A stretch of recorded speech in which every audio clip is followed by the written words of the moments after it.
Hi, I'm Gil Gockley. Welcome to my love-centered meeting house. This is video 2, and I'm kind of excited to have you begin to see how this process works. Last week we talked about step 1 and 2. Today we're going to hit steps 3 and 4. Here's how it works. Remember step 1. You simply identify your feelings before you say or do anything. That automatically moves you to step 2, and you connect with your inner self, with your positive inner voice. So if someone calls you a name and you're feeling uncomfortable or embarrassed, you now are aware, you're rational. You can now move to step 3 and decide, what are you going to do with those feelings? Are you going to flow with it? Are you going to let the comment go? Forgive the person and move on? It's not worth it? Or do you want to face it? Do you want to say to the person, either express a feeling, I'm feeling uncomfortable, or express a feeling and a thought, you know, when you called me an idiot, I felt uncomfortable. Or express a feeling, a thought, and tell what you need. When you call me a name, I feel really sad. I need us to talk together without expressing anger. Okay, so there we go.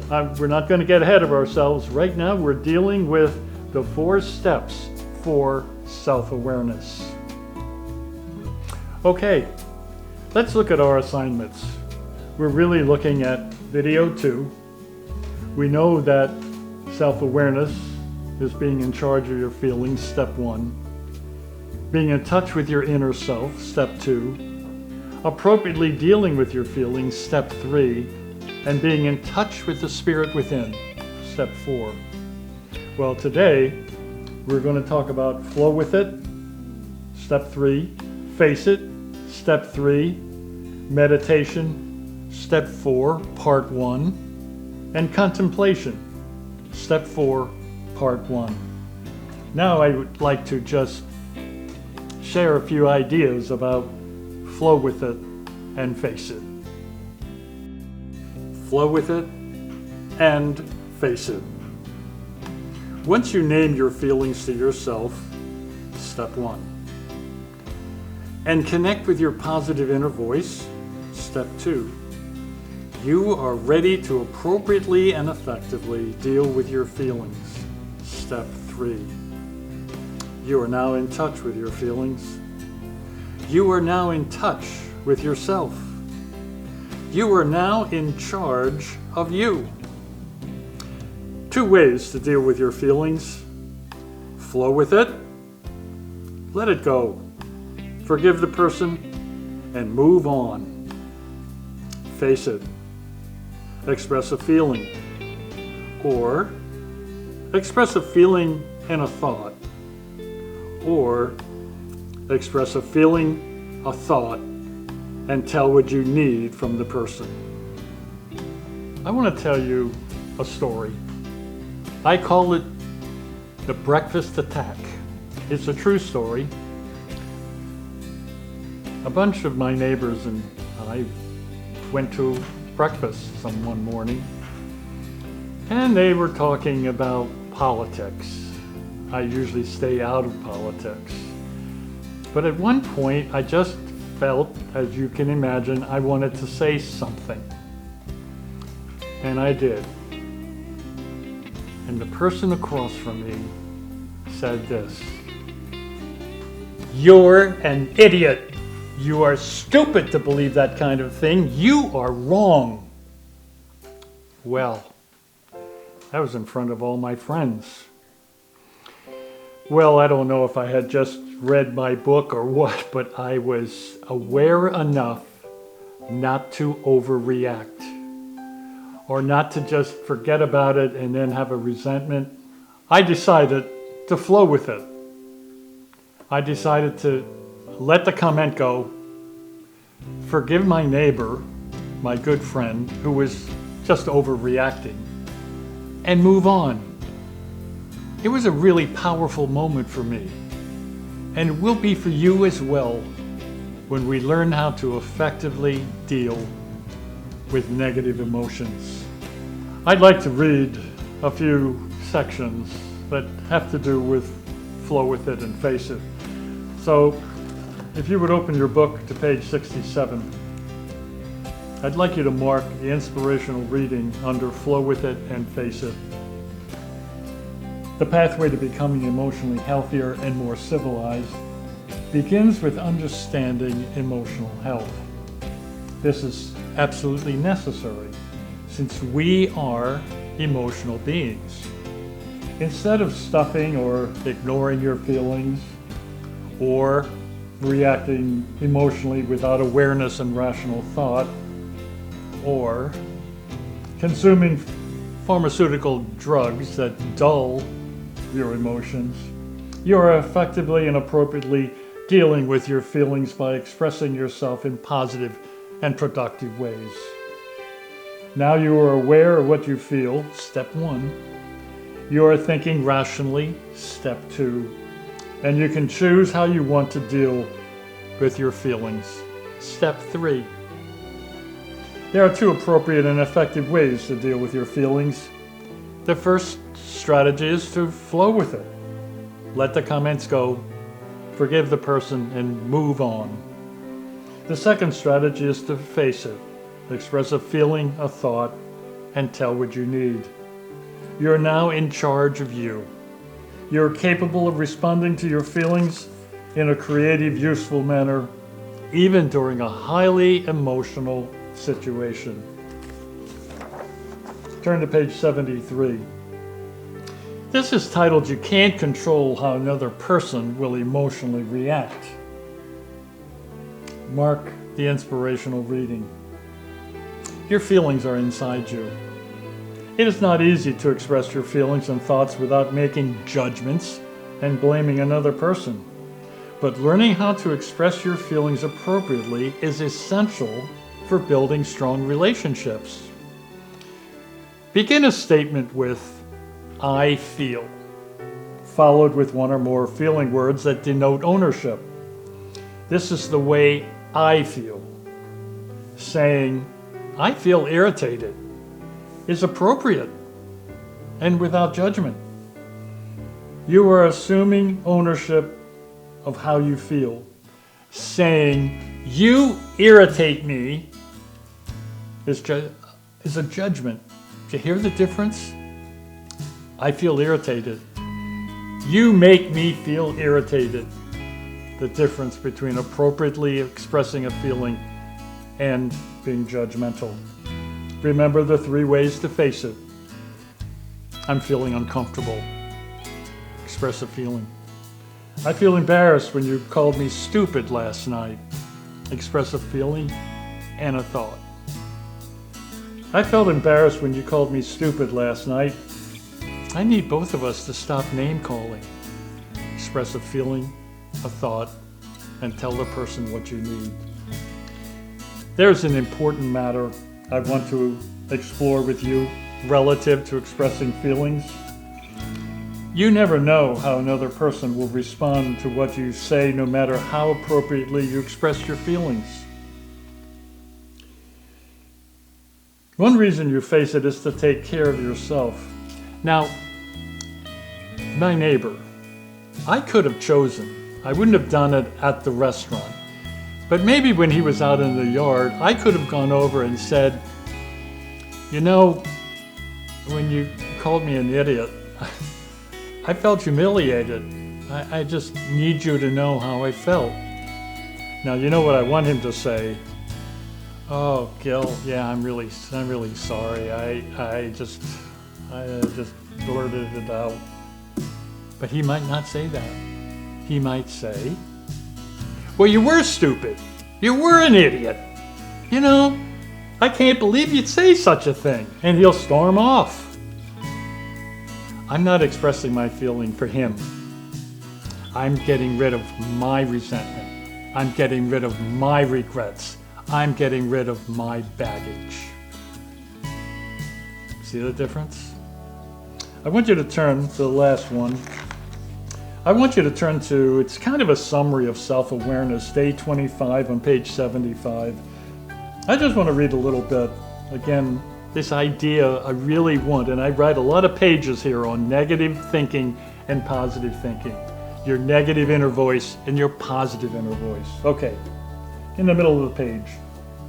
Your negative inner voice reinforces unhealthy thoughts, unhealthy living patterns, unhealthy character traits. It resists change. Your negative inner voice holds either a self-defeated or a self-centered attitude. Your negative inner voice is always guarded and skeptical.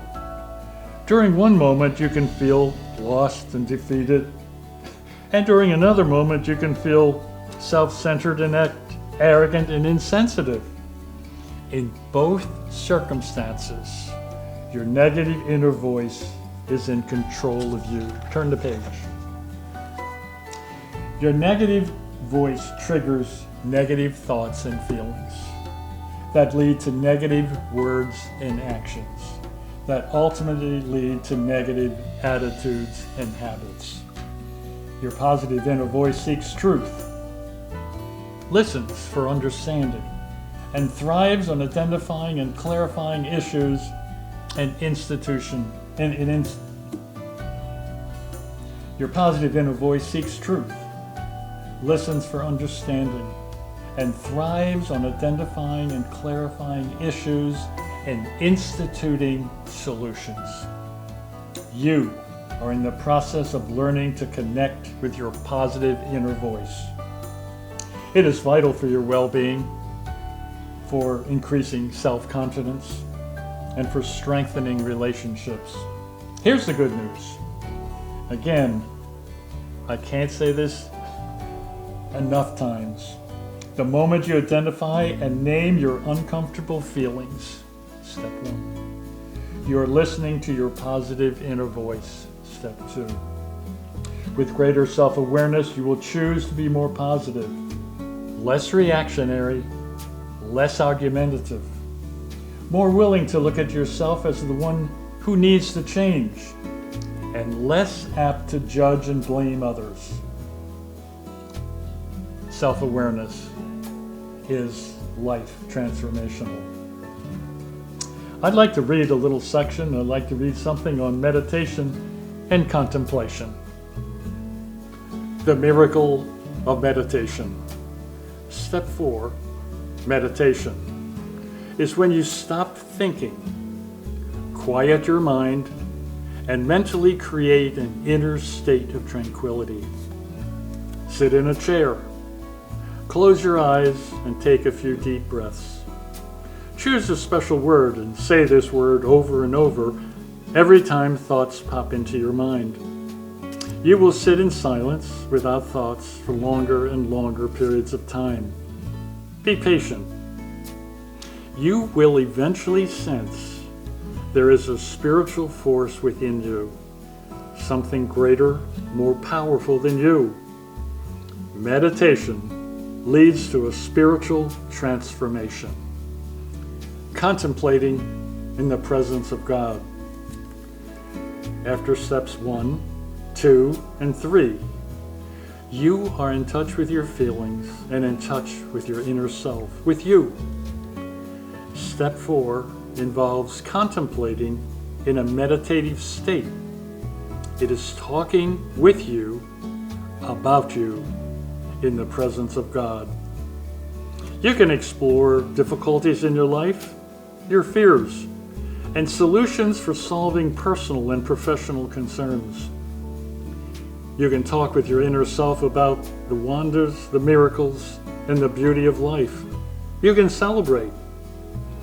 Contemplation is having an honest dialogue with your inner self through the combination of self-disclosure and divine intervention. I want to read a few sections out of our training manual on meditation and contemplation. I want to remind you to be on part of this spiritual retreat, this 60-day spiritual retreat. You need to do 10 minutes of assignments every day and meditation every day. It is critical. It'll make the difference between having a nice experience as a book discussion group or having a life transformational experience if you stay focused every day. So I want to read a few things. Turn to page 79. The title is Meditation. And I want to just read at the bottom of the page. Understanding more about yourself, coupled with finding a sense of inner peace through meditation, is life-enhancing. When you meditate, you sit in silence. Put your burdens and frustrations aside, and for a few precious moments, let go of inner tension by focusing on nothingness. The main goal of meditation is to stop thinking. You want to quiet your mind and move into a state of tranquility. Meditation is something I want you to do for at least 20 minutes every day. I believe it's something you need to do. Turn the page to 81, Inspirational Meeting. It's titled, Being Touched by the Spirit of God. Perhaps the most astonishing aspect of meditating is experiencing the sensation of touching and being touched by the Spirit of God. I understand the skepticism you might be feeling about my last statement. I can only tell you that meditation changed my spiritual life. I believe it'll change yours as well. And it's changing millions of people throughout this country and world who do meditate. Meditation relaxes your entire inner being. Meditation has so many marvelous benefits because after and oftentimes during meditation, you're given an opportunity to put your life in perspective. It allows you to take time to consider what is important to you. This is one of my favorite quotes.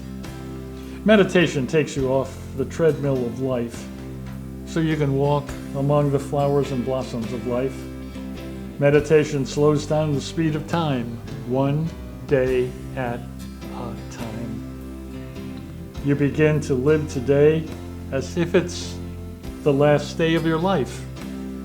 Your last day to love, to feel, to sing, to laugh, to cry, to touch, taste, smell, hear, and see.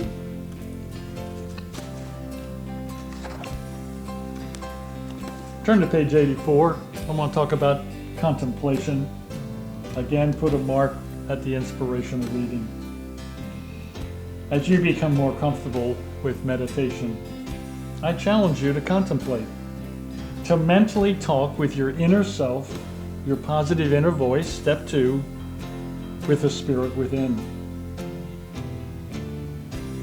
Contemplation is dialoguing with your inner self, with you, about you.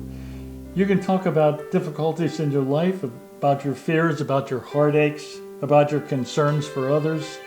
You can explore possible solutions to problems you're experiencing. You can also talk about your loves, joys, appreciations, and dreams. When you have an honest conversation with yourself in a relaxed and loving inner moment, God's loving spirit is with you.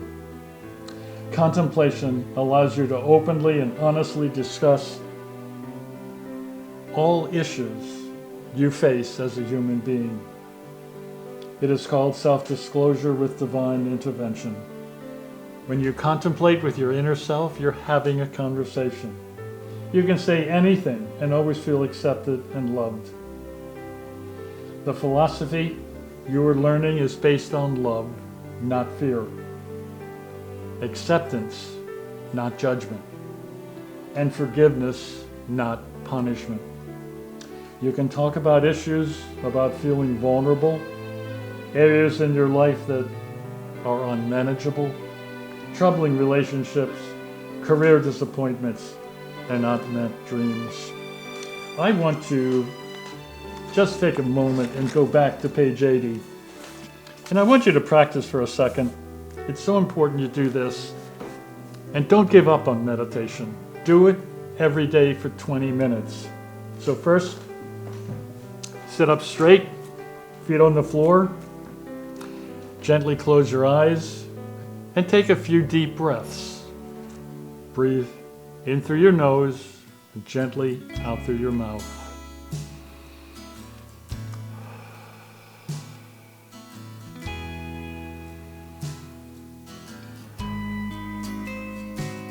That alone sets the stage for meditation.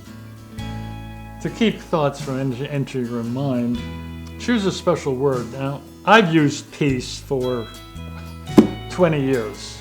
It works for me. Every time a feeling comes into my mind, I say the word peace. You know, in the beginning, you might say it over and over. Don't be discouraged. That's typical, that's common, that's normal. Eventually, you will have longer moments without thinking. Then, there will be times when you realize that you are engaged in very serious thinking. It just happens that sometimes when you're meditating, your mind just takes you and you actually begin to solve problems. It's a wonderful experience to have. The other point I want to say that as you meditate, you will sit in silence for longer periods of time without thinking or needing to use your special word. You will be relaxing at deeper and more profound levels. You will begin to feel the spirit within. I want to read one of my favorite books. You can tell it's a favorite because it's falling apart. Jonathan Livingston Seagull. Now, Jonathan was quite a flyer, and he flew, and the flock, the masses, weren't quite sure who this guy is. Let me read a little bit to you. Likewise, Charles Roland Gull flew the great mountain wind to 24,000 feet, came down blue from the cold thin air, amazed and happy, determined to go still higher tomorrow. Fletcher Seagull, who loved aerobatics, like no one else, he conquered his 16-point vertical slow roll, then the next day topped it off with a triple cartwheel, his feathers flashing white sunlight to the beach, from which more than one eye carefully watched. The flock was watching. Every hour, Jonathan was there at their side, of each of his students, demonstrating, suggesting, pressuring, guiding.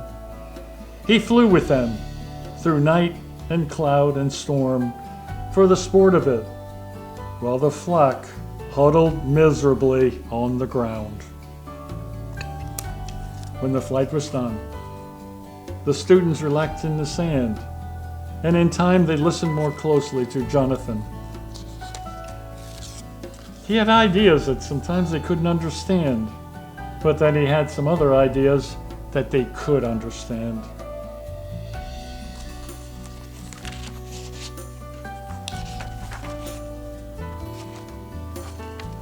Jonathan spoke of very simple things. That it is right for a gull to fly, that freedom is the very nature of his being, that whatever stands against that freedom must be set aside, be it ritual or superstition or limitation in any form. Set aside? Came a voice from the multitude, even if it be the law of the flock. The only true law is that which leads to freedom, Jonathan said. There is no other.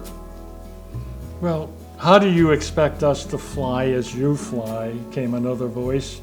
You're special and gifted and divine above other birds. Look at Fletcher, Lowell, Charles Rowland, Judy Lee. Are they also special and gifted and divine? No more than you are. No more than I am.